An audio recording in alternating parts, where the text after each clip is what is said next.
Hello बच्चों।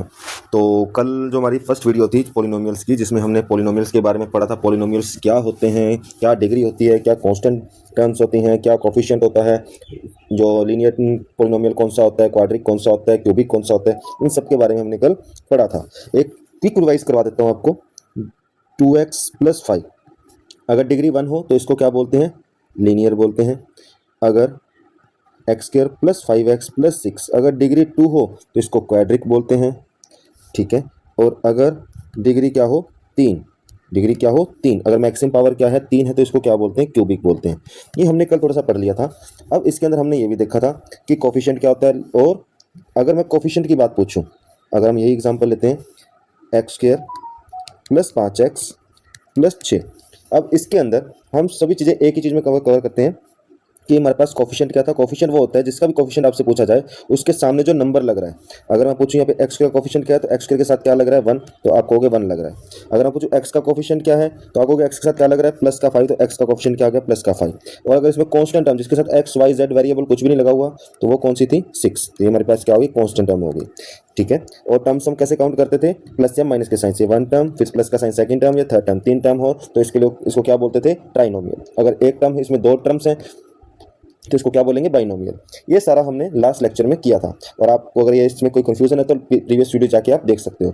अब हम शुरू करते हैं हमारी एक्सरसाइज 2.1। एक्सरसाइज 2.1 का जो फर्स्ट क्वेश्चन है एनसीईआरटी की नई बुक एक्सरसाइज 2.1, जो हमारी फर्स्ट क्वेश्चन है, फर्स्ट क्वेश्चन का फर्स्ट पार्ट हमसे पूछा गया है कि 2x² - 5x + 3, इसका मुझे डिग्री बतानी है। क्या बतानी है? डिग्री। डिग्री क्या थी? Highest power. डिग्री क्या थी हमारे पास? Highest power. तो इसके अंदर हाईएस्ट पावर कितनी दिख रही है आपको? यहाँ पे x की पावर 1 है, यहाँ पर 2 है, तो हाईएस्ट पावर कितनी हो गई? 2। तो इसकी डिग्री कितनी हो गई? 2 हो गई। अगर मैं इसमें पूछूं आपसे टर्म्स कितनी है इसके अंदर, टोटल टर्म्स कितनी है, तो आप कहोगे एक टर्म, फिर माइनस का निशान, 2 टर्म, फिर प्लस का निशान, 3 टर्म। तो टोटल कितनी टर्म्स हैं? 3 टर्म्स है। तो इसको क्या बोलेंगे? ट्राइनोमियल बोल देंगे, ठीक है जी। अगर मैं आपसे पूछूं कि इसके अंदर हमारे पास जो कोफिशिएंट बताइए मुझे, तो मैं पूछ रहा हूँ x² का कोफिशिएंट, कोफिशिएंट ऑफ x²। तो आप कहोगे x² के साथ क्या लग रहा है? प्लस का 2 लग रहा है, तो कोफिशिएंट क्या हो गया? प्लस का 2।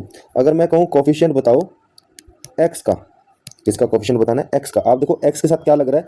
कई बच्चे यहाँ पे गलती करते हैं, इसको बोलते हैं 5, पर हमने साइन को साथ लेकर चलना है। यहाँ पे क्या लग रहा है? -5 है। और अगर मैं पूछूँ इसमें कांस्टेंट टर्म कौन सी है जिसका कोई भी x y z नहीं लग रहा, तो वो कितनी है? 3, ठीक है। ये आपको क्लियर हो गया। वैसे यहाँ पे डिग्री पूछी थी, मैं इसमें आपको सब चीज़ कवर कर दी। इसमें टर्म्स कितनी है? 3 टर्म्स है, तो ट्राइनोमियल हो गया। मैक्सिमम पावर कितनी है? 2, तो डिग्री कितनी हो गई? 2 हो गई। और इसके अंदर अगर कोफिशिएंट पूछा जाए तो x का कोफिशिएंट 2 हो गया, x का कोफिशिएंट -5 हो गया, कांस्टेंट टर्म कितनी हो गई? 3 हो गई, ठीक है। सिमिलर हम नेक्स्ट एग्जाम्पल देखते हैं। जो हमारे पास सेकेंड एग्जाम्पल है वो देखा है y की पावर 3 + 2y - 1। इसकी डिग्री हमारे को कितनी दे रखी है? डिग्री जो मैक्सिमम पावर, यहाँ पे पावर कितनी है? 1, और मैक्सिमम पावर देखें तो कितनी है? y की मैक्सिमम जो पावर जा रही है वो 3 जा रही है, तो मतलब इसकी डिग्री कितनी हो गई? 3 हो गई, ठीक है जी।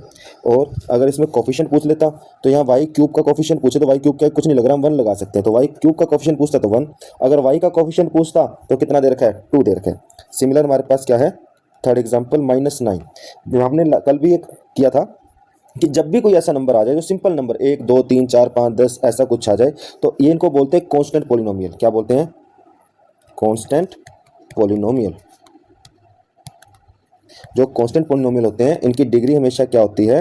0। हमेशा याद रखना है हमें, जो भी नॉर्मल नंबर होते हैं, कांस्टेंट नंबर होते हैं, इनकी जो हमेशा डिग्री होती है क्या होती है? 0 होती है। और इसको हमने करके भी देखा था कि अगर -9 है, इसके साथ मैंने कोई भी वेरिएबल लगा दिया, अगर x, और इसकी पावर क्या लगा दी? 0। किसी भी नंबर की, किसी भी वेरिएबल की नंबर की अगर पावर हमने क्या कर दी? 0 कर दी, तो वो क्या होता है? इक्वल टू क्या होता है? 1। तो अगर मैं -9 इंटू में 1 लिख रहा हूँ और 1 की जगह x की पावर 0 लिख रहा हूँ, दोनों ही कंडीशन में कोई फर्क नहीं पड़ रहा है। यहाँ से वेरिएबल की पावर कितनी आ रही है? 0 आ रही है, इसलिए डिग्री इसकी क्या हो गई? 0 हो गई। और फोर्थ एग्जाम्पल हमारे पास है, यहाँ पर फोर्थ एग्जाम्पल है 4z - 3, 4z - 3। अब यहाँ पे हमारे को देखना है कि z की पावर कितनी है? मैक्सिमम पावर 1, तो डिग्री कितनी आ गई इसकी? 1। ये हमारा फर्स्ट जो क्वेश्चन है वो कंप्लीट हो गया है। अब हमारे पास है सेकंड क्वेश्चन।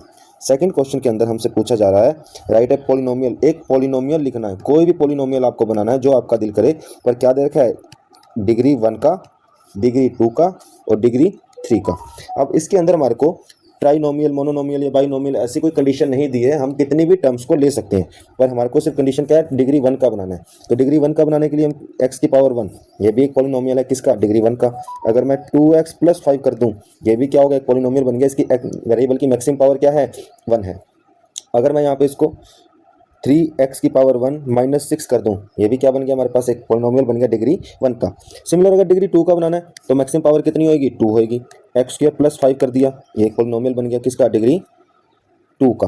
और यहाँ पे टर्म्स कितनी है, 2 टर्म्स हैं। अगर सिंगल टर्म में बनाना है तो z की पावर 2, ये भी क्या है, डिग्री 2 का एक पॉलिनोमियल है। ठीक है, तो ऐसे आप जितने केसेस करना चाहें कर सकते हैं। पावर 3 के अंदर अगर मुझे बनाना है तो x की पावर 3 + x², ये कितनी टर्म्स का हो गया, 2 टर्म्स का हो गया। ठीक है, z की पावर 3 कर दिया मैंने, ये कौन सा हो गया, सिंगल टर्म, मोनोनोमियल बन गया डिग्री 3 के अंदर। अगर मुझे ट्राइनोमियल बनाना है तो x की पावर 3 + x² प्लस में 5, अब ये 3 टर्म्स वाला क्या बन गया, ट्राइनोमियल बन गया, पर डिग्री कितनी है, मैक्सिमम पावर कितनी है, 3, तो ये हमारा क्या बन गया, ट्राइनोमियल विद डिग्री 3। तो ऐसे आप कितने भी केसेस बना सकते हैं। अगर इसी के अंदर अगर आपके पास आता कि डिग्री 0 का एक पॉलिनोमियल बनाओ, डिग्री 0 का, तो डिग्री कितनी रखनी है हमने, 0, तो इसका एक पॉलिनोमियल बनाओ, तो आप कैसे बना सकते हो, अगर x की पावर 0, ये भी क्या है, डिग्री 0 का है। अगर मैं यहाँ पे क्या कर दूँ, 100 की पावर 0 कर दूँ, ये भी क्या है, डिग्री 0 का है। आप ऐसे कितने भी पॉलिनोमियल्स बना सकते हैं। ठीक है जी, आई होप आपको क्लियर हो रहा होगा। अब चलते हैं नेक्स्ट क्वेश्चन की तरफ। जो नेक्स्ट क्वेश्चन हमारा है, थर्ड क्वेश्चन, इसके अंदर हमारे पास जो हमारे को स्टेटमेंट दी है, वो स्टेटमेंट दी हुई है x की पावर 4 - 3x³ + 6x² - 2x + 7, ये हमारे को दे रखा है। और इससे हमसे पूछा गया what are the coefficient of x² and x³, x² और x³ का कोफिशिएंट पूछा हमसे। हमारे को सबसे पहले तो टर्म देखनी है कि x² और x³ की टर्म कहाँ पर है। ये x³ की टर्म कहाँ पर है, ये रही, और x² की टर्म कहाँ है, ये रही। इन दोनों टर्म्स के अंदर हमारे को क्या देखना है, कोफिशिएंट देखना है। तो सबसे पहले अगर मैं देखूँ कोफिशिएंट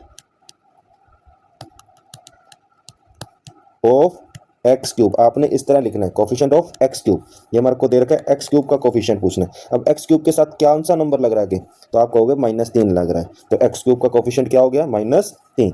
और अगर मुझसे पूछा जाए x² का पूछा, कोफिशिएंट ऑफ x² पूछ रहा है, तो x² के साथ देखिए कौन सा नंबर लग रहा है, तो बच्चे कहेंगे +6 लग रहा है, तो ये क्या हो गया, +6। ठीक है जी, ये हमारा थर्ड क्वेश्चन भी एनसीईआरटी का कंप्लीट हो गया। अब हम चलते हैं हमारे फोर्थ क्वेश्चन की तरफ।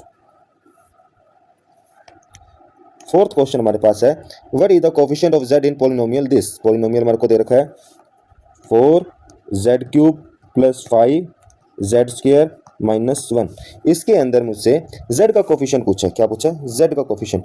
अब सबसे पहले तो हम ये देखेंगे कि इसके अंदर z वाली टर्म है भी या नहीं। तो पहली जो टर्म हमारी है ये कौन सी है, x की पावर 3 की, x³ की।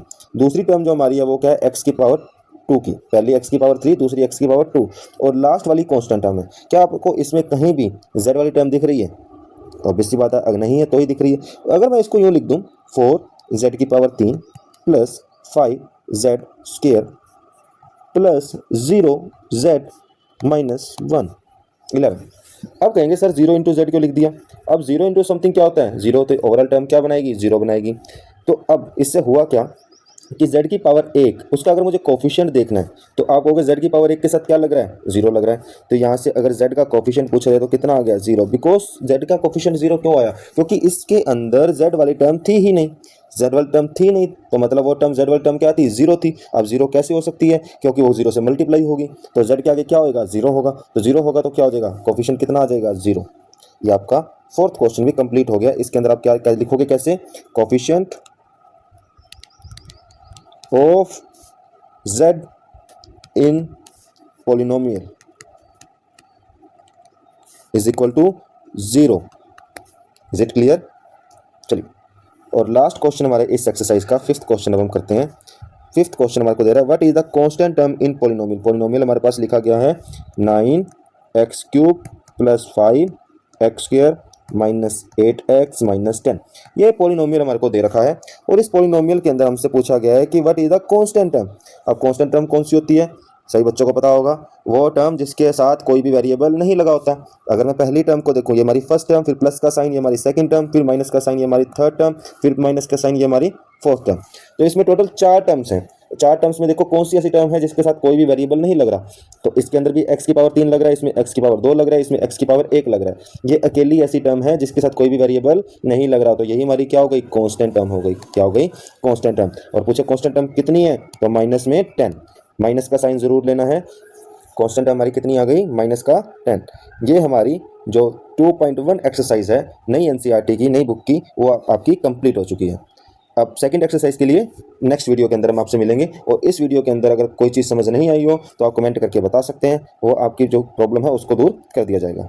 और वीडियो अच्छी लगी हो तो शेयर कीजिए अपने दोस्तों के साथ, और कोई सजेशन है तो वो भी दीजिए। Thank you so much.